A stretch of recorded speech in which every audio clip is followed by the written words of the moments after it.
Ng'ekirwadde kya COVID-19 kye kikube koodi mu mawanga agaliraanye Uganda, bannayuganda bangi emitima gy'abeewanika era ne bassa mu nkola n'ebiragiro ebyafulumizibwa gavumenti okwewala ekirwadde kino. Muno mwalimu okunaaba mu ngalo entakera, okwambala masiki n'ebirala bingi. Bangi baafangayo n'okumanya emiwendo nga bwe giyimiridde ku bannayuganda bafunye ekirwadde kino. Kyokka yetwogerera ng'ebifa ku kirwadde kino kati bangi tebakyabigoberera era nga n'omuwendo gw'abaakazuulwamu ekirwadde kino mu ggwanga kati bangi bagutankana. Ebiragiro by'okwerinda ekirwadde kino nabyo kati tebikyagobererwa kiri awo era nga bangi tebeewa mabanga nga n'okwambala masiki bakikola kusanyusa babyakwerinda. Olwaleero tulina abakugu be twogeddeko nabo batunnyonnyola lwaki guli guti. Tukya mmere ya leero muntu alaba nti tasobola kusigala waka ng'alina ogenda ku ddwaliro, alina ogenda kukola. Abantu bamaze ebbanga nga bawuliriza ebikwata ku kirwadde kino kati bakooye okubiwulira.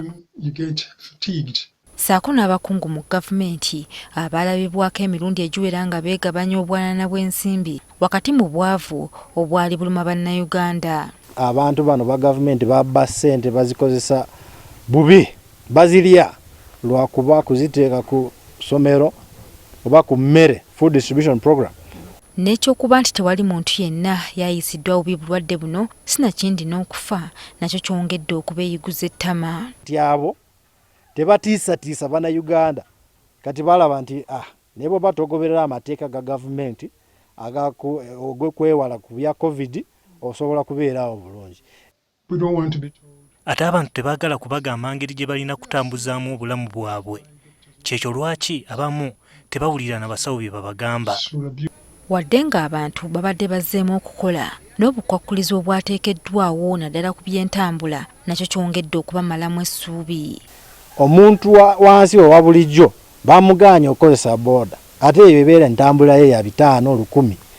Bw'ogenda mu takisi entambula yalinye. Bano kati baliko amagezi ge bawadde gavumenti ku ngeri gy'esobola okuzza obwesige bw'Abanayuganda. Abantu tulina okubawa ebikwata ku bulwadde buno naddala emiwendo emituufu wamu n'okukyusa engeri gye tubatuusaako obubaka.